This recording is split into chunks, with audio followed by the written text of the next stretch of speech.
यद ग्रहम पुस्तकम चेतत् पूजितम यद तिष्ठति तदग्रम त्रिनेत्यम रमा चैव सरस्वती। कितना अच्छा लिखा है।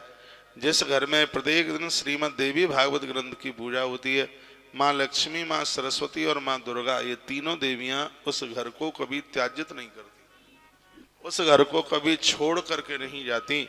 जिस घर में श्रीमद् देवी भागवत के ग्रंथ की पूजा है, जैसे आप नवरात्रा में माता रानी की पूजा कर रहे हैं, उसी प्रकार से नवरात्रा के समय में यदि आपके पास देवी भागवत है, बाजार में मिल जाए तो लाल वस्त्र में लिपेट कर मैया जी की कृपा से गुड़हल का फूल चढ़ा करके, चावलों को लाल रोली में रंग करके और आप इस ग्रंथ का पूजन कीजिए। माता रानी अति प्रसन्न हो जाएगी। यह देवी भागवत ग्रंथ का इतना बड़ा अपने आमे महात्म्य छिपा हुआ है।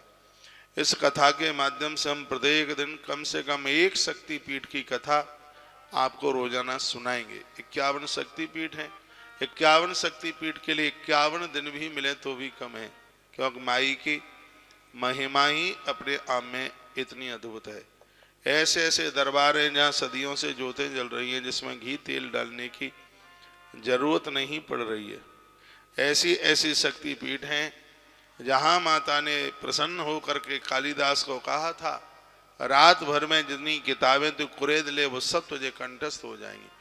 कविकुल चूड़ामणि कालिदास जी के ऊपर गढ़ कालिका माता की कृपा हुई, जो कि माता उज्जैन में बैठी हुई है। कभी आप उधर जाएं, माँ का दर्शन करें आप। और मैं ऐसे ही सिद्ध पीठों का दर्शन, शक्तिपीठों का वर्णन प्रत्येक दिन माँ भवानी के इस दरबार से मैं आपको सुनाता रहूँगा। आइए, टाइम तो काफ़ी हो रहा है, पाठ को थोड़ा छूटने में समय लग गया था, लेकिन कल से कथा के टाइमिंग सुबह 10 बजे से हैं। आप पूरी कथा का आप जरूर आनंद लीजिएगा। अगली बात कही गई है, कहा गया है मंडलाना सामनोति ज्वरोदाय समन्वता सदा वृत्ताय प्रणाम 6 रोगो विनिश्यति। कहा गया है कि जिसने इसकी 100 आवृत्ति के पाठ कर लिए हैं, ऐसे लोगों का 6 रोग समाप्त हो जाता है। 100 आवृत्तियां देवी भागवत की, कुष्ठ रोग उनका समाप्त हो जाता है। जो मनुष्य प्रत्येक संध्या के अवसर पर दत्तचित्त होकर संध्या विधि संपन्न करके इस पुराण के एक एक अध्याय का पाठ करता है, वह ज्ञानवान हो जाता है। देवी भागवत की कथा संध्या काल और प्रातः काल में बहुत ज़्यादा ही प्रभावशाली होती है, संध्या के समय भी और प्रातः के समय में भी। ऐसा लगा प्रत संध्यायाम पठे दस्तु संध्या कृत्वा समाहिता एकैकमश्याध्यायम च नरो ज्ञानवान भवेत। यदि संध्या काल में इसका पाठ किया जाए तो देवी भागवत उसे विद्वान बना देती है। भोर में इसका पाठ किया जाए, संपूर्ण पापों को जला करके राख कर देती है, और आधी रात्रि को इसका पाठ किया जाए तो ये वाक सिद्धि कर देती है, वाणी सिद्ध कर देती है। इतना बड़ा प्रभाव भैया इस ग्रंथ का है। वैष्णव शैव सूर्य भगवान के पुजारी, गणेश जी के पुजारी, नारायण के पुजारी, ये इस कथा को सुनने से सभी देवता प्रसन्न हो जाते हैं। इस कथा की महिमा इतनी है, इसको कब कब सुनना चाहिए?